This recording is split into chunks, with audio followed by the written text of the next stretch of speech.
দশম শ্রেণীর প্রিয় শিক্ষার্থী বন্ধুরা, আশা করি তোমরা সকলে ভালো আছো। শামসুল হক স্কুল এন্ড কলেজের অনলাইন ক্লাসে তোমাদের স্বাগত জানাচ্ছি। আমি মোহাম্মদ জসিমউদ্দিন, সহকারী শিক্ষক হিসাব বিজ্ঞান। বৈশ্বিক মহামারীর কারণে শিক্ষা প্রতিষ্ঠানগুলো বন্ধ থাকায় আমাদের Shamsul Haq school and college online class নেওয়ার উদ্যোগ নিয়েছে। আশা করি তোমরা আমাদের এই ক্লাসগুলো তোমরা দেখবে। অবশ্যই এই ক্লাসগুলো তোমাদের জন্য বিভিন্ন সময় প্রয়োজন হবে, আর এই ক্লাসগুলো থেকে তোমরা উপকৃত হবে আশা করি। তো আমরা শুরু করে দিই আমাদের আজকের যে ক্লাস। আমাদের আজকের ক্লাসে আমরা দশম শ্রেণীর হিসাব বিজ্ঞান বিষয়ে আমরা আলোচনা করব, ব্যবসা শিক্ষা শাখা। তোমরা আমাদের বন্ধের আগে আমরা এই বিষয়ে খুব ভালো আলোচনা করেছি, আমরা শেষ করেছি। তবুও আমরা হিসাব করেছি যে এই অধ্যায়টি আবার তোমাদের পড়া প্রয়োজন, বা এই অধ্যায়টি এত গুরুত্বপূর্ণ যে তোমাদের ক বিভাগে দুইটি যে প্রশ্ন আর্থিক আসে অবশ্যই বাধ্যতামূলক এটা দিতেই হয়। আর এই জন্য আমরা হিসাব করেছি যে এই বিষয়টি আমরা আলোচনা করব, যেহেতু তোমাদের এটা একটা প্রয়োজনীয় বিষয়। এবং তোমাদের এই যে 20 নাম্বার, এই 20 নাম্বার এবং সৃজনশীলের 20 নাম্বার এবং নৈতিকও তোমরা এই দিক থেকে 5-6 নাম্বারের দিকে আসে।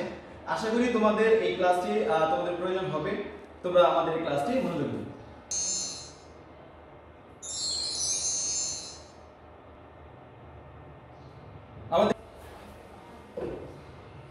আমাদের আজকে ক্লাসের আলোচনার বিষয় হলো যে আমাদের হিসাব বিজ্ঞানের আর্থিক বিবরণী দশম অধ্যায়। এই ক্লাস থেকে আমাদের শিক্ষণীয় যে বিষয় রয়েছে যে আমরা আর্থিক বিবরণী কেন প্রস্তুত করব, আর্থিক বিবরণী কেন প্রস্তুত করা হয়, আর্থিক বিবরণী প্রস্তুতের নিয়মাবলী, আর্থিক বিবরণীর বিভিন্ন ধাপসমূহ, আর্থিক বিবরণীর বিভিন্ন মৌলিক বিষয়, আর্থিক বিবরণীতে ব্যবহৃত সমন্বয় সমূহ, আর্থিক বিবরণীতে অঙ্কের কিভাবে প্রয়োগ করতে হয়, এই সমস্ত বিষয় আমরা এই ক্লাস থেকে দেখতে পাবো।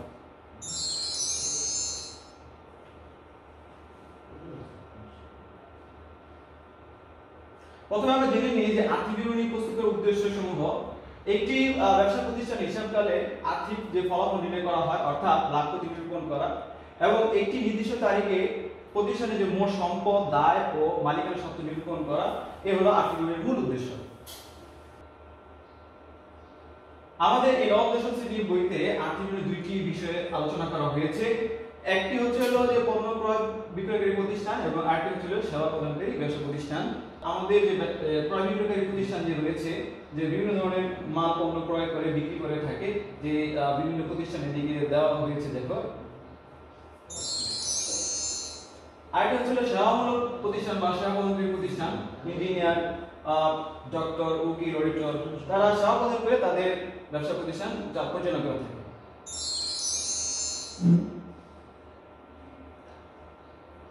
শুরু আমরা এই দুটি বিষয়ের মধ্যে আর্থিক বিবরণী যে দুটি এই বিষয় আমরা আজকে ক্রয় বিক্রয়কারী ব্যবসা প্রতিষ্ঠানের আর্থিক বিবরণী আলোচনা করব। আর্থিক বিবরণী করার যে নিয়ম রয়েছে ক্রয় বিক্রয়কারী প্রতিষ্ঠানে, এখানে দুইটি অংশ, বিশদ আয় বিবরণী এবং আরেকটি হচ্ছে আর্থিক অবস্থা বিবরণী। প্রিয় শিক্ষার্থী বন্ধুরা, আর্থিক বিবরণী করার আগে আয়, ব্যয়, দায়, সম্পদ, মালিকানা সত্ত্ব এই সকল বিষয়ে ভালো জ্ঞান রাখতে হবে। কারণ একজন শিক্ষার্থী এই সকল বিষয়ে ভালো জ্ঞান রাখতে পারলে তার হিসাব বিজ্ঞানের যে অঙ্ক রয়েছে, এই সমস্ত অঙ্কগুলো তার জন্য করা সহজ হয়। শিক্ষার্থী ক্লাস 9 থেকে যদি তার হিসাব সম্বন্ধে ভালো জ্ঞান রাখতে পারে বা আয়ত্ত করতে পারে, তো পরবর্তীতে অঙ্ক করার ক্ষেত্রে তার অঙ্কের যে প্রয়োগের বিষয় রয়েছে, সে অতি সহজে এগুলা সলভ করতে পারবে, সহজে করতে। এজন্য আমাদের আর্থিক বিবরণীর যে বিষয়, এটা আসলে নতুন কোনো অঙ্ক নয়, এটা আমরা আগে করেছি বা আমরা এই সম্বন্ধে আমাদের জ্ঞান রয়েছে। আমরা আজকে বিভিন্ন ধাপগুলো আজকে আমরা আলোচনা করব, যে আয় ও ব্যয়ের মাধ্যমে বিশদ আয় বিবরণী প্রস্তুত করা হয়, সম্পদ, দায় ও মালিকানা সত্ত্ব ধারা আর্থিক অবস্থা বিবরণী প্রস্তুত করা হয়ে থাকে।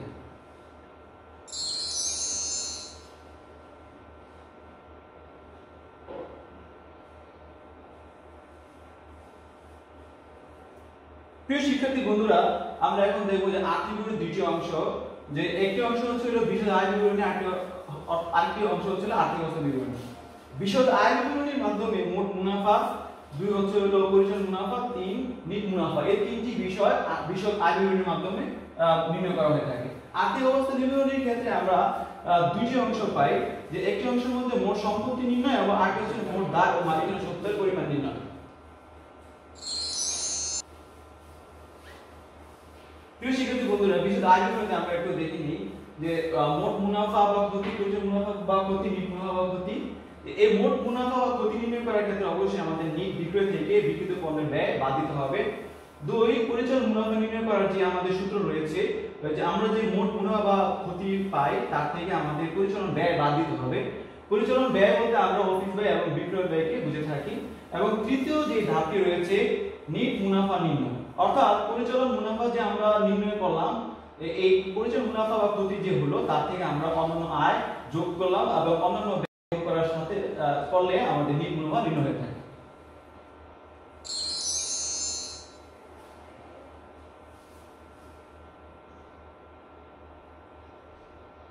প্রিয় শিক্ষার্থী বন্ধুরা, আমরা এখন দেখব যে আর্থিক অবস্থা বিবরণী। আর্থিক অবস্থা বিবরণীর ক্ষেত্রে মোট সম্পদ এবং মোট দায় মালিকের সত্ত্ব নির্ণয়। এখানে আমাদের মোট সম্পদ বলতে আমরা মোট স্থায়ী সম্পত্তি, মোট দীর্ঘমেয়াদী বিনিয়োগ, চলতি সম্পদ এবং মৌলিক সম্পত্তিকে বোঝানো হয়ে থাকে। এবং মালিকানা সত্ত্ব ও দায় সত্ত্বের মধ্যে মালিকানা সত্ত্বের যে বিষয়টি রয়েছে, এই বিষয়ের মধ্যে মালিকানা সত্ত্বকে বৃদ্ধি করে কিছু উপাদান এবং মালিকানা সত্ত্বকে হ্রাস করে কিছু উপাদান। এবং মোট দায় বলতে আমরা মোট যে দীর্ঘমেয়াদী দায় থাকে এবং যে চলতি দায় থাকে এটার যে সমষ্টি সেটাই হলো আমাদের মোট দায়।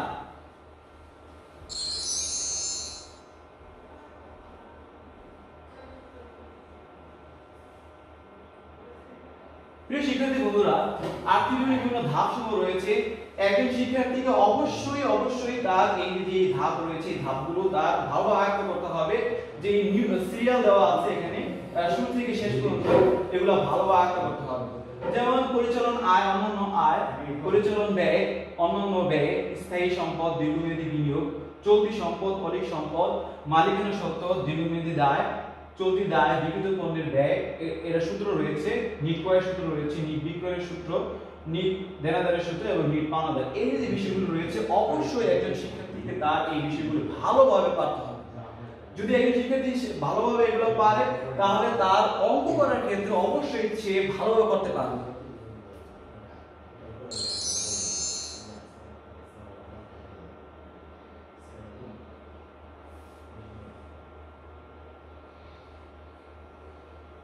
প্রিয় শিক্ষার্থী বন্ধুরা, আমরা এখন আয় নিয়ে আলোচনা করব। আয় বলতে আমরা এখানে পরিচালন আয়, পণ্য বিক্রয় এবং সেবা আয়, এই দুই ধরনের আয়।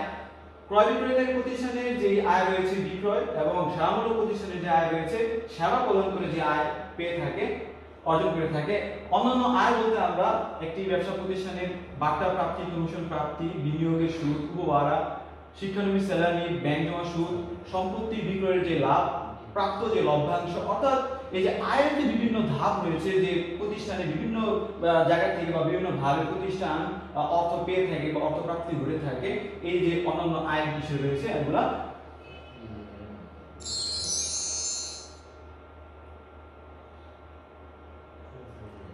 প্রিয় শিক্ষার্থী বন্ধুরা, আমরা এখন প্রত্যক্ষ ব্যয় নিয়ে আলোচনা করব, অর্থাৎ ক্রয় সংক্রান্ত যে ব্যয় রয়েছে। একটি ব্যবসা প্রতিষ্ঠানে পণ্য ক্রয় করার ক্ষেত্রে বিভিন্ন ব্যয় সম্মিলিত হয়ে থাকে।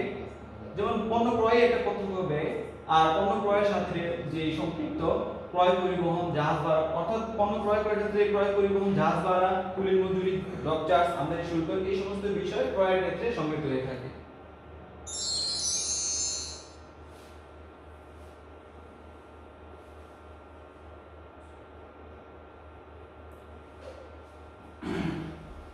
প্রিয় শিক্ষার্থী বন্ধুরা, আমরা এখন পরিচালন ব্যয় নিয়ে আলোচনা করব, অর্থাৎ একটি ব্যবসা প্রতিষ্ঠানে যে অফিস ব্যয় হয়ে থাকে, বেতন, ভাড়া, মনিহারি, বিমা সালামি, এই যে এগুলোর দ্বারা প্রতিষ্ঠান পরিচালনা করা হয়ে থাকে। দারোগা, পরিচালকের সম্মান, ম্যানেজারের কমিশন, মেরামত ব্যয়, বিদ্যুৎ বিল, টেলিফোন বিল, ভ্রমণ ব্যয়, অবচয়, বিক্রয় সংক্রান্ত ব্যয়, এটাও আমাদের পরিচালন ব্যয়। বিক্রয় করার ক্ষেত্রে অনেক সময় আমাদের বিক্রয় পরিবহন, রপ্তানি শুল্ক, বিজ্ঞাপন, বিজ্ঞাপন কমিশন, প্যাকিং খরচ, অনাদি পাওনা, কুরিং, পত্রবার্তা, নমুনা পণ্যের ব্যয়, শোরুমের যে ভাড়া, অর্থাৎ বিক্রয় করার ক্ষেত্রে যে সমস্ত ব্যয় সংগঠিত হয়ে থাকে এই সকল ব্যয় হচ্ছিল বিক্রয় সংক্রান্ত ব্যয় বা বিক্রয় ব্যয়। এই দুটো ব্যয় হচ্ছিল আমাদের পরিচালন ব্যয়।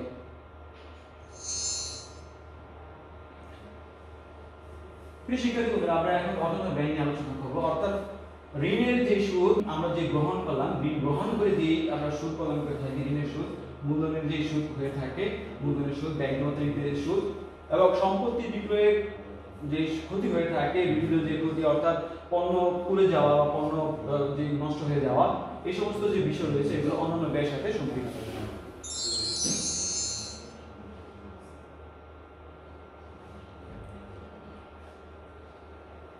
প্রিয় শিক্ষার্থী বন্ধুরা, আমরা এখন স্থায়ী সম্পদ নিয়ে আলোচনা করব।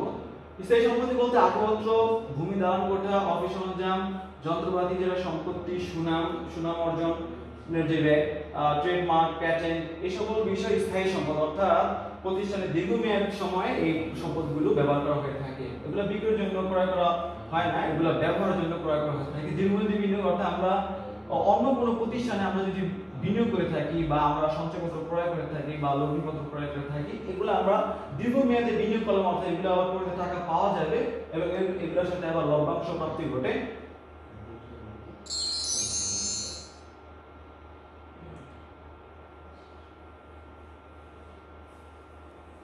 প্রিয় শিক্ষার্থী বন্ধুরা, আমরা এখন চলতি সম্পদ নিয়ে আলোচনা করব।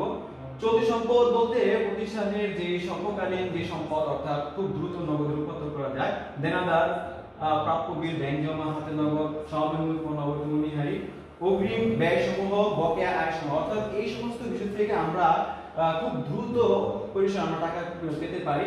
অনেক সম্পদ অর্থাৎ যে সকল সম্পত্তি আমাদের পরবর্তীতে আমরা ব্যয় করে থাকি, কিন্তু এই ব্যয়ের ফলটা পরবর্তীতে আমাদের কাজে আসে। যেমন বিজ্ঞাপন আমরা 4 বছরের জন্য দিয়েছি, আমাদের 1 বছরের আমাদের যে আর্থিক যে ফলাফল, কিন্তু বাকি 3 বছরে যে রয়েছে থাকবে, এটা বিজ্ঞাপন প্রাথমিক খরচ, অর্থাৎ প্রতিষ্ঠান শুরু করার ক্ষেত্রে যে প্রাথমিক ব্যয় হয়ে থাকে, যা অনেক সম্পদ হিসেবে বিবেচনা করা হয় থাকে।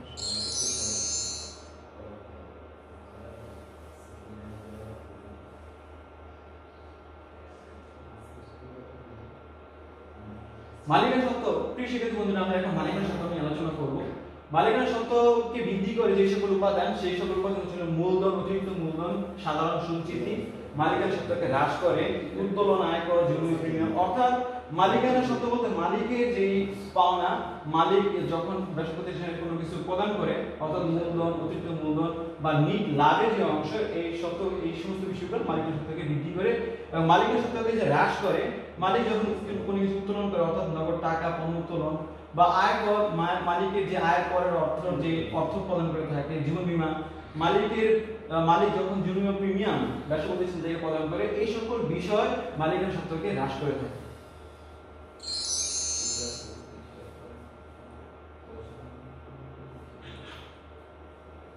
প্রিয় শিক্ষার্থী বন্ধুরা, আমরা এখন বিক্রিত পণ্যের ব্যয় সূত্র আলোচনা করব। অর্থাৎ বিক্রিত পণ্যের ব্যয় কিভাবে নির্ণয় করা হয়। নিট প্রাথমিক মূল্য পণ্য যোগ নিট ক্রয় যোগ প্রত্যক্ষ ব্যয় ক্রয় সংক্রান্ত যে ব্যয়গুলো রয়েছে, এর সাথে আমরা নিট সমাপনী মূল্য পণ্য বিয়োগ করব। যদি আমরা বিয়োগ করি তাহলে আমাদের বিক্রিত পণ্যের ব্যয় নির্ণয় হবে। প্রিয় শিক্ষার্থী বন্ধুরা, আমরা এখন নিট ক্রয় নিয়ে আলোচনা করব। নিট ক্রয় কিভাবে নির্ণয় করা হয়। ক্রয় থেকে ক্রয় ফেরত, আমরা যদি পণ্য ক্রয় করি তার থেকে যে ফেরত দেওয়া হয় বা ক্রয় যে বাটা পাওয়া যায়, বাকি যে পণ্য যে ক্রয় করে তাহলে এটা যোগ হয়। এবং বিনামূল্যে পণ্য বিতরণ করলে আমাদের পণ্য কমে যায়। আমাদের মালিক যদি পণ্য বিতরণ করলে এইটা ধরো আমাদের ক্রয় কমে থাকে এবং আগে নির্দিষ্ট পণ্য এই পণ্য কমে যাওয়ার কারণে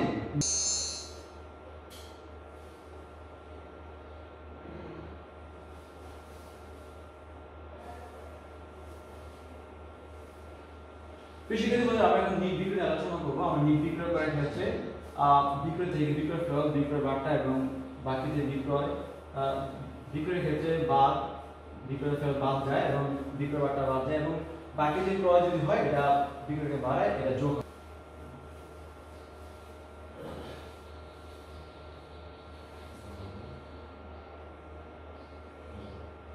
প্রিয় শিক্ষার্থী বন্ধুরা, এখন আমরা নিট পাওনাদার নিয়ে আলোচনা করব। অর্থাৎ পাওনাদার যখন বাকিতে ক্রয় করা হয় তখন পাওনাদার বৃদ্ধি পায়, এবং যদি পণ্য ফেরত দেওয়া হয় তাহলে পাওনাদার আবার হ্রাস পেয়ে যায়। এবং পাওনাদার বার্তা সঞ্চিতি হওয়ার দ্বারাও পাওনাদার যে পদ্ধতি রয়েছে, পাওনাদার বার্তা সঞ্চিতি দ্বারাও পাওনাদার হ্রাস পেয়ে থাকে।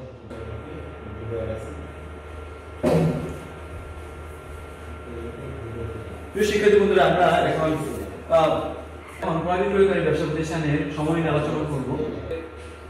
বাকিতে ক্রয় করলে আমাদের ক্রয় বৃদ্ধি পায় এবং পাওনাদারও বৃদ্ধি পায়। আমরা এখন নগদে যদি ক্রয় করা হয়, হিসাবভুক্ত যদি না হয়ে থাকে সমন্বয়ের ক্ষেত্রে, এখানে ক্রয় বৃদ্ধি পায় এবং আমাদের নগদ এখানে হ্রাস পাবে। বাকিতে বিক্রয়ের দ্বারা বিক্রয় বৃদ্ধি পায় এবং দেনাদার বৃদ্ধি পায়। শিক্ষার্থী বন্ধুরা, আমরা এখন ক্রয় যদি ফেরত ঘটে, অর্থাৎ ক্রয় ফেরতের দ্বারা ক্রয় কমে যায় এবং পাওনাদারের পরিমাণও হ্রাস পেয়ে থাকে। এখন আমরা বিক্রয় ফেরতের সম্বন্ধে আলোচনা করব। বিক্রয় ফেরতের ধারা বিক্রয়ের পরিমাণ হ্রাস পেয়ে থাকে এবং দেনাদারের পরিমাণ হ্রাস পেয়ে থাকে। শিক্ষার্থী বন্ধুরা, সমাপনী মূল্য পণ্য নিয়ে আমরা এখন আলোচনা করব। সমাপনী মূল্য পণ্য 50,000 টাকা, যার বাজার মূল্য 10% কম, অর্থাৎ আমাদের নিয়ম অনুসারে 10% এখানে যদি আমরা হ্রাস করি তাহলে 35,000 টাকা হয়ে থাকে, অর্থাৎ সমাপনী মূল্য পণ্যের পরিমাণ আমাদের 35,000 টাকা ধরা হবে, আর এটাই ধরা হয় নিয়ম অনুসারে। সমাপনী মূল্য পণ্য আমাদের বিক্রিত পণ্যের ব্যয় বাদ যাবে এবং চলতি সম্পদ হিসেবে এটা ধরা হবে। প্রিয় শিক্ষার্থী বন্ধুরা, আমরা এখন মণিহারি এবং অবৈধ মণিহারি আমরা মণিহারি থেকে আমরা মণিহারির হ্রাস পাই, আর পরবর্তী বছরে আবার আমাদের প্রয়োজন হবে আমরা হিসাব করে থাকি।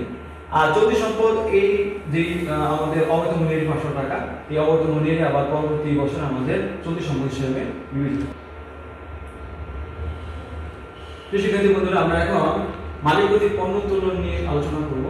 সমন্বয়ের যে বিষয়, আমাদের পণ্য উত্তোলন ধারা ক্রয় কমে থাকে এবং এই মালিক উত্তোলনের উত্তোলন যে হলো, এই উত্তোলন মূল্য থেকে আমরা হ্রাস করে থাকি, পণ্য উত্তোলন মূল্য থেকে আমরা হ্রাস করে থাকি।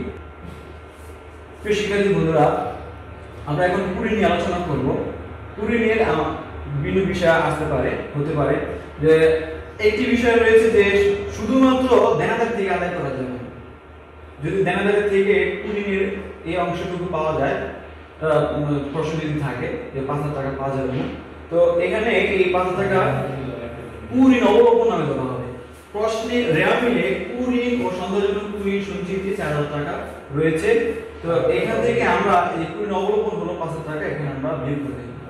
আর এই কুড়ির অবলোপন আবার আমাদের দেনাদার থেকে বাদ যাবে। এখানে বাকি যে বিক্রয় ছিল 2,500 টাকা দেনাদারের সাথে যোগ হলো এবং কুড়ির অবলোপন এখানে 5,000 টাকা বিয়োগ করা হলো। শিক্ষার্থী বন্ধুরা, আমরা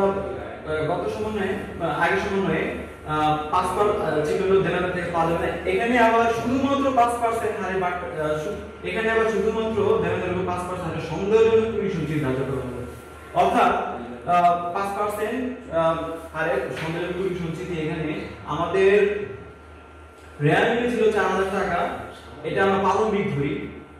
আর সমন্বয়ের যে বিষয়টি, এটা হচ্ছে আমাদের সমাপনী যে কুড়ি ও সন্দেহজনক পাওনা সঞ্চিতি।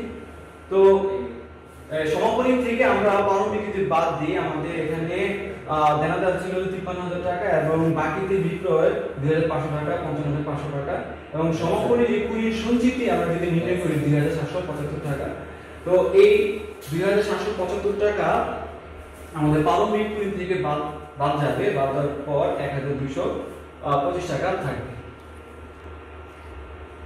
প্রিয় শিক্ষার্থী বন্ধুরা, এখন আমরা দুটি একসাথে যদি সমন্বয় থাকে যে দেনাদার থেকে আদায় করা যাবে না প্লাস 5% হারের সন্দেহজনক কুড়ি সঞ্চিতি ধার্য করা হলো, তাহলে আমাদের দুটি বিষয় একসাথে যদি আমরা আনি, দেনাদারের সাথে বাকিতে বিক্রয় যোগ হলো এবং কুড়ির অবলোপন এটা আমরা বিয়োগ করলাম এবং এর অবশিষ্ট যে পরিমাণ থাকলো এর সাথে আমরা কুড়ির এই যে 5% এটা আমরা সমাপনী ধরবো। সমাপনী কুড়ি আমরা 2,525 টাকা, এখান থেকে আমরা যদি 5% নির্ণয় করি তাহলে 47,975 টাকা থাকলো। আর এর সাথে সমাপনী কুড়ি আমরা 2,525 টাকা যে পেলাম, আর প্রারম্ভিক যে রয়েছে হলো 4,000 টাকা, এর সাথে আমরা যদি বিয়োগ করি তাহলে অবশিষ্ট আর 1,000 টাকা রয়ে গেল। তো 1,000 টাকা যদি রয়ে যায় তাহলে আমাদের আগের 2,525 টাকা এবং 1,000 টাকা মোট 3,525 টাকা এখানে আমাদের পরিচালনা ব্যয় হিসেবে দেখাতে হবে। এখন যদি দেনাদার মধ্যে আদায় করা যাবে না 5,000 টাকা এবং 5% হারে সন্দেহজনক কুড়ি সঞ্চিতি থাকে এবং এর সাথে যদি 2% হারে বাটা সঞ্চিতি ধার্য করা হলো, এটাও যদি থাকে প্রশ্নে, তাহলে আমাদের একসাথে যে বড় বিষয়টি আমরা এখন আলোচনা করব, দেনাদার 53,000 টাকা এবং বাকিতে বিক্রয় 2,500 টাকা, কুড়ি এর সাথে আমরা কুড়ি অবলোপন বিয়োগ করলাম 5,000 টাকা এবং এর সাথে যে 5% হারে সন্দেহজনক কুড়ি সঞ্চিতি আমরা বিয়োগ করলাম 2,525 টাকা এবং এর সাথে 2% এর বাটা সঞ্চিতি এটাও আমরা বাদ দিলাম, অর্থাৎ 1,500 কে হ্রাস করে। আর এখানে আমরা কুড়ি সমাপনী যে সমন্বয় ছিল, এই সমন্বয়ে আমরা এই সমাপনী কুড়ি সমন্বয়ের পাওনা সঞ্চিতি 2,500 টাকা এখানে পেয়েছিলাম। আর প্রারম্ভিক এবং কুড়ি যে অবলম্বন, এর সাথে যে আমরা যদি 4,000 থেকে 5,000 টাকা বিয়োগ করি, 5,000 টাকা 4,000 টাকা বিয়োগ করি, তাহলে আমাদের অবশেষে 2,500 টাকা থেকে যায়। মোট আমাদের 3,525 টাকা এখানে পরিচালন ব্যয় হিসেবে দেখাতে হবে। এবং ওই 2% যে বাট্টা সঞ্চিত ব্যানারে, এই 2% বাট্টা সঞ্চিতও আমাদের পরিচালন ব্যয় হিসেবে দেখাতে হবে। আমি আলোচনা করব ঋণ একটি দীর্ঘমেয়াদী দায়। ঋণের যে সুদ হয়ে থাকে একটা ব্যয়, এটা অন্যান্য ব্যয় হিসেবে ধরা হবে। আমরা যদি ক্যালকুলেশন করি তাহলে আমাদের 7,200 টাকা হয়, এবং এই যে সুদটি এটা আবার চলতি দায় হিসেবে বকেয়া ঋণপত্রের সুদ হিসেবে দেখাতে হবে 7,200 টাকা। কারণ দায়ের যে সুদটি এটা হলো ব্যয়, আবার এটা আবার বকেয়া যদি হয়ে যায়, অর্থাৎ ব্যয় বকেয়া আবার চলতি দায়। প্রিয় শিক্ষার্থী বন্ধুরা, আমরা আগে যে সময়টা করেছি শুধুমাত্র সুদের পুরো বছরের, আর এখন আমরা এই যে যদি ভাঙা তারিখ থাকে তারিখ হিসেবে করব। অর্থাৎ এখানে 30/8/2019 নেওয়া হয়েছিল, আরো 4 মাস ওই বছরে রয়ে গিয়েছিল। তাহলে আমরা 10% করার পর 12 দ্বারা ভাগ করলে, 4 দ্বারা গুণ করলে আমাদের যে পরিমাণটি থাকে সেই পরিমাণটি আমরা আমাদের এখানে ঋণের সুদ কিন্তু আগে 1,200 টাকা রয়ে গিয়েছিল, এবং মোট আমাদের 1,600 টাকা হয়েছিল। 400 টাকা এখনো বকেয়া রয়েছে। আর এই 400 টাকা যে বকেয়া রয়েছে, 400 টাকা আমাদের বকেয়া ব্যয় অর্থাৎ চলতি দায় হিসেবে আমাদের দেখানো হবে। অর্থাৎ আরো 6 মাস রয়ে গিয়েছে। আমরা যদি ক্যালকুলেশন করি, ক্যালকুলেশনের ধারা আমরা এখানে 3,150 টাকা 3,150 টাকা আমরা এখানে দেখতে পাই। এবং এই বিনিয়োগের যে সুদটি, এটা একটা আয়, অন্যান্য আয় এবং আবার চলতি সম্পদ হিসেবে দেখানো হবে। এখন আমরা উত্তোলনের সুদ নিয়ে আলোচনা করব। উত্তোলনের সুদ একটি আয়, অন্যান্য আয়, বিশেষ করে অন্যান্য আয়তে যাবে। এখানে আমাদের 5% নির্ণয় করা হলে এখানে আমাদের অর্ধেক বছরের ধরা হয়ে থাকে। ওই হিসেবে আমরা দেখতে পাই যে 900 টাকা। আর এখানে এই উত্তোলনের সুদটি আবার মূলধন থেকে বাদ যাবে, মালিকানা সূত্রের হিসাব অনুসারে মূলধন থেকে আবার বাদ যাবে। প্রিয় শিক্ষার্থী বন্ধুরা, আমরা এখন মূলধনের সুদ নিয়ে আলোচনা করব। মূলধনের যে সুদ 5% রয়েছে, আমরা 2,90,000 টাকার উপরে আমরা 5% যদি সুদ ধরি 14,500 টাকা হয়, এবং এখানে 6 মাসের যে জরিমানা টাকা রয়েছে 1,000 টাকা, 5% এ আমরা যদি নিই 1,000 টাকা, তাহলে 15,500 টাকা। আর মূলধনের সুদটি একটি ব্যয়, অন্যান্য ব্যয়, এবং এই মূলধনের সুদটি কিন্তু মূলধনকে বৃদ্ধি করে, অর্থাৎ অতিরিক্ত মূলধন ছিল 40,000 টাকা, মূলধনকে বৃদ্ধি করলো এবং মূলধনের সুদটিও মূলধনকে বৃদ্ধি করলো। শিক্ষার্থী বন্ধুরা, আমরা এখন বিজ্ঞাপন নিয়ে আলোচনা করব। বিজ্ঞাপন আমরা জানি যে এটি পরিচালন ব্যয়। বিনামূল্যে পণ্য বিতরণ করলে বিজ্ঞাপন বৃদ্ধি পায়, এবং এখানে 4 বছরের জন্য রয়েছে, অর্থাৎ আমরা আমাদের 1 বছর হিসাবকালে 3 বছরের অগ্রিম অর্থাৎ বিলম্বিত, এখানে আমাদের 18,000 টাকা অধিক সম্পদ হিসেবে বিবেচনা করা হলো। আর এখানে আমাদের 18,000 টাকা কিন্তু বাদ যাবে, কারণ 24,000 টাকা থেকে 18,000 টাকা কিন্তু আমাদের অ্যাডভান্স পরবর্তীতে লাগতেছে, এখানে বাদ যাবে, এবং 6,000 টাকা কিন্তু আমাদের ব্যয় অবলম্বন। প্রিয় শিক্ষার্থী বন্ধুরা, আমরা এখন অনেক সময় 4/1 বা অবলম্বন থাকে। অবলম্বন মানে ব্যয়, অর্থাৎ আমাদের ব্যয় কতটুকু, 16,000 টাকা থেকে 4/1 ব্যয়, অর্থাৎ 4,000 টাকা হলো ব্যয়। আমাদের বিলম্বিত অর্থাৎ অধিক সম্পদ কত, 12,000 টাকা এখানে দেখানো হলো। বিলম্বিত বিজ্ঞাপন 12,000 টাকা আমাদের অধিক সম্পদ হিসেবে দেখানো হলো। প্রিয় শিক্ষার্থী বন্ধুরা, আমরা এখন বীমা স্যালামি নিয়ে আলোচনা করব, অর্থাৎ বীমা স্যালামি 31 মার্চ 1 বছরের জন্য। এখানে আমাদের 12 দ্বারা ভাগ করলে এবং 3 দ্বারা গুণ করলে আমাদের 900 টাকা হচ্ছে। এখানে ব্যয় অগ্রিম বাদ যায় আমরা জানি, এবং অগ্রিম যে ব্যয় এটা কিন্তু চলতি সম্পদ হিসেবে দেখানো হবে। শিক্ষক স্যালামির ক্ষেত্রে আমরা 4 বছরের জন্য যে শিক্ষক স্যালামি, অর্থাৎ আমাদের আর্থিক 1 বছরের ক্ষেত্রে 3 বছরে কিন্তু অগ্রিম, 3 বছরে আমাদের 6,000 টাকা হলো। তো এদিকে 2,000 টাকা আমাদের আসল আয়, এবং 6,000 টাকা কিন্তু আমাদের অগ্রিম, আর আয় অগ্রিম হচ্ছিল আমাদের দান। কৃষিকাজ বন্ধুরা, আমরা একটি সমন্বয় এখন আলোচনা করব, সেটি হলো পারমাণবিক পণ্যের মধ্যে 500 টাকা মূল্যহারি অন্তর্ভুক্ত রয়েছে।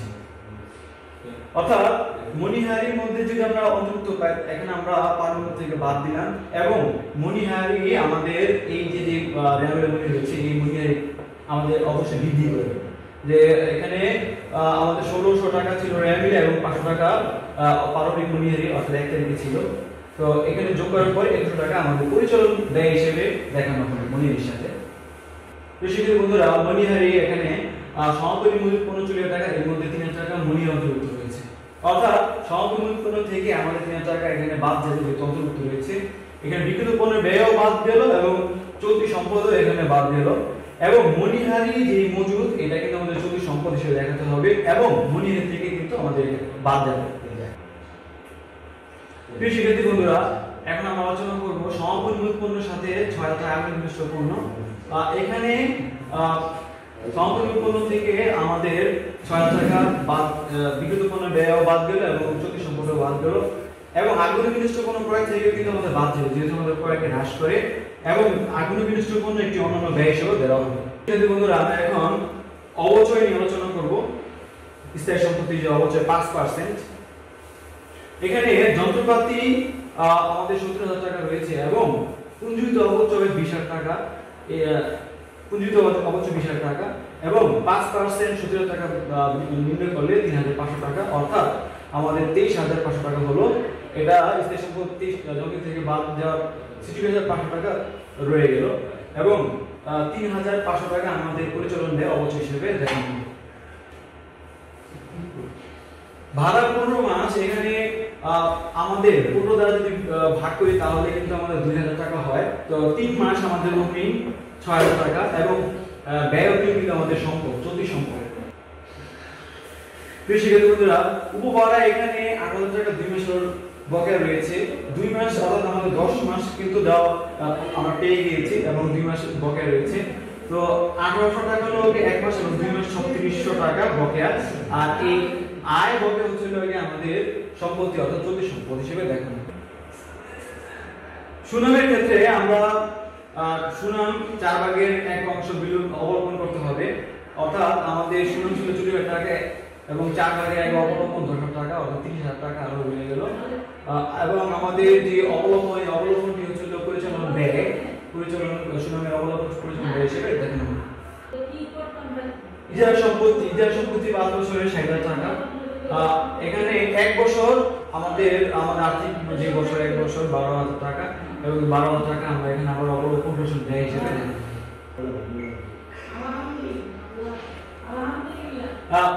ব্যবসায় হতে মালিক ব্যক্তিগত জমি প্রিমিয়াম 5,000 টাকা যা হিসাবভুক্ত হয়নি, অর্থাৎ মালিক যে জমি ব্যবসা থেকে নিয়েছে 9 টাকা হ্রাস পেয়েছে এবং মালিক নেওয়ার কারণে মূলধন থেকেও হ্রাস পেয়েছে।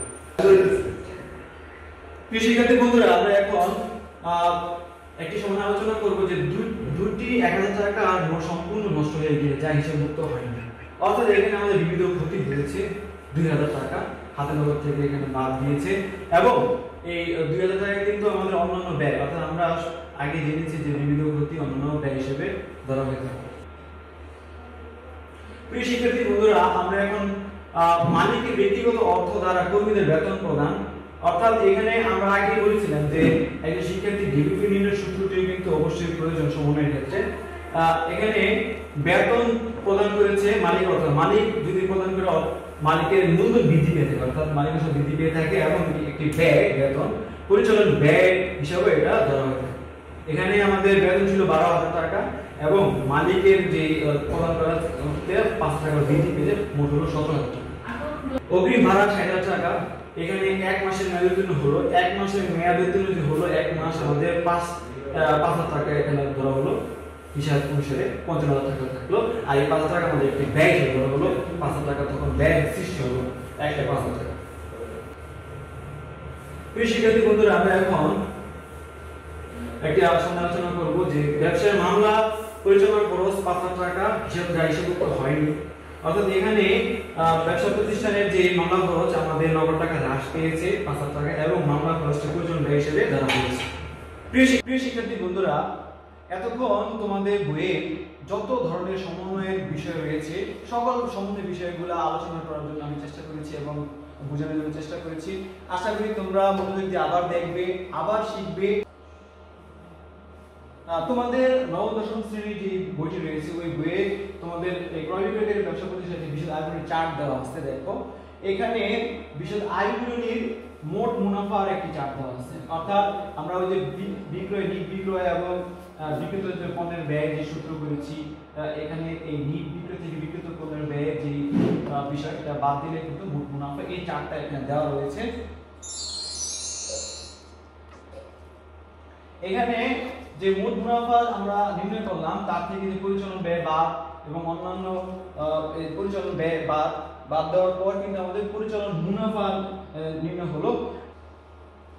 এই পরিচালন মুনাফার সাথে আমরা অন্যান্য আয় যে আমরা শিখেছিলাম অন্যান্য আয় যোগ করার এবং অন্যান্য যে ব্যয় রয়েছে এগুলো বিয়োগ করার ধারা কিন্তু আমাদের এই নিট মুনাফা নির্ণয় আমাদের চার্ট রয়েছে, আমরা চার্টটা দেখে তুলে ধরলাম।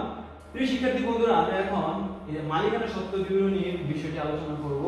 এখানে মালিকানা সত্ত্ব বিবরণীর ক্ষেত্রে আমরা আগে আলোচনা করেছি যে মূলধনের সাথে অতিরিক্ত মূলধন যোগ নিট মুনাফা যদি হয়ে থাকে যোগ হবে এবং নিট ক্ষতি হলে কিন্তু বিয়োগ হবে, এবং এই যে নিট মূলধন এর সাথে কিন্তু আমাদের উত্তোলন, আয়কর, সঞ্চিতি এগুলো কিন্তু বিয়োগ হবে এবং সাধারণ সঞ্চিতি যোগ হবে। তোমরা এই চার্টটি দেখবে তোমাদের বইয়ে। আর্থিক অবস্থা বিবরণীর একটি চার্ট দেওয়া আছে, দেখো তোমাদের বইয়ের এই চার্ট।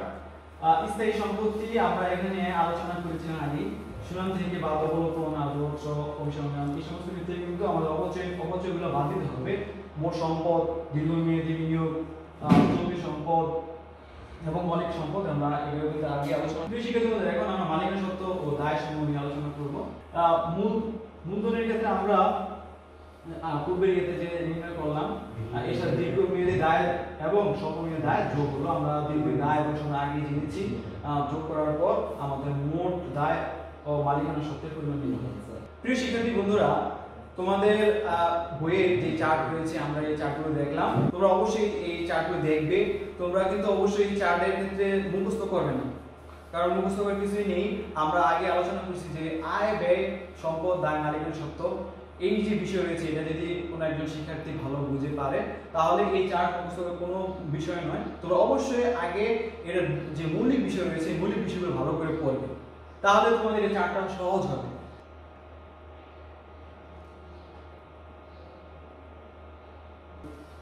প্রিয় শিক্ষার্থী বন্ধুরা, আর্থিক বিবরণীতে প্রশ্ন কি হতে পারে? কয়ের জন্য বেশি গুরুত্বপূর্ণ? 1 নিট ক্রয়, নিট বিক্রয়। 3 নিট পাওনাদার, নিট দেনাদার, বিক্রিত পণ্যের ব্যয় কর জন্য বেশি ইম্পর্টেন্ট। খ এবং গয়ের জন্য বেশি ইম্পর্টেন্ট মোট মুনাফা বা ক্ষতি, পরিচালন মুনাফা বা ক্ষতি, নিট মুনাফা বা ক্ষতি, এগুলো প্রশ্নে আসে। মালিকানা সত্ত্ব বিবরণী, আর্থিক অবস্থা বিবরণী, এই সমস্ত বিষয়গুলো খ এবং গয়ের জন্য বেশি ইম্পর্টেন্ট। আমরা এগুলা নতুন করে শিখেছি। প্রিয় শিক্ষার্থী বন্ধুরা, আমরা এখন বাড়ির কাজ একটু দেখে নিই। তোমরা অবশ্যই বাড়িতে এগুলো পড়বে। আর্থিক বিবরণী অনুসারে তোমরা আয়, ব্যয়, সম্পদ, দায়, মালিকানা সত্ত্ব এগুলো অবশ্যই আয়ত্ত করবে। নিট ক্রয়, নিট বিক্রয়, নিট পাওনাদার, নিট দেনাদার, বিক্রিত পণ্যের ব্যয় যে আমরা আলোচনা করলাম, অবশ্যই এগুলো ভালো করে পড়বে, আয়ত্ত করবে এবং সম্পূর্ণ যে আলোচনা করবে এগুলো দেখবে। ক্রয় বিক্রয়ের প্রতিষ্ঠান আর্থিক বিবরণী যে চার্ট আয়ত্ত করবে এবং ক্রয় বিক্রয়ের প্রতিষ্ঠানে আর্থিক বিবরণী অনুসারে যে 1 থেকে 5 অনুশীলনী প্রশ্ন রয়েছে তা করার জন্য চেষ্টা করবে। প্রিয় শিক্ষার্থী বন্ধুরা, আমাদের ক্লাস শেষ। তোমাদের পরিশেষে আমি কিছু কথা বলতে চাই, সেগুলো হলো যে তোমরা অবশ্যই তোমাদের পিতামাতার কথা শুনবে, তোমরা ঘরে অবস্থান করবে, তোমরা যে বর্তমান যে পরিস্থিতি এই পরিস্থিতিতে তোমরা স্বাস্থ্যবিধি মেনে চলবে, আতঙ্কিত না হয়ে তোমরা সচেতনভাবে তোমরা সময়গুলো পার করবে। ব্যক্তিগত সামাজিক দূরত্ব রয়েছে তা বজায় রাখবে, পড়ালেখায় তোমরা সময় দিবে। কঠিন যে বিষয়গুলো রয়েছে শক্ত বিষয়গুলো তোমরা বারবার প্র্যাকটিস করবে এবং গুরুত্বপূর্ণ বিষয়গুলো তোমরা নোট করবে। এখন তোমাদের হাতে সময় রয়েছে, তোমরা এই সময়ের মধ্যে তোমরা সময় নষ্ট না করে তোমরা পড়ালেখায় মনোযোগ দাও। আমাদের ক্লাসগুলো তোমরা দেখো। তোমাদের ভবিষ্যৎ ভালো হোক, তোমাদের উজ্জ্বল ভবিষ্যৎ কামনা করছি এবং তোমাদের সুস্বাস্থ্য কামনা করে আজ বিদায় নিচ্ছি। আল্লাহ হাফেজ।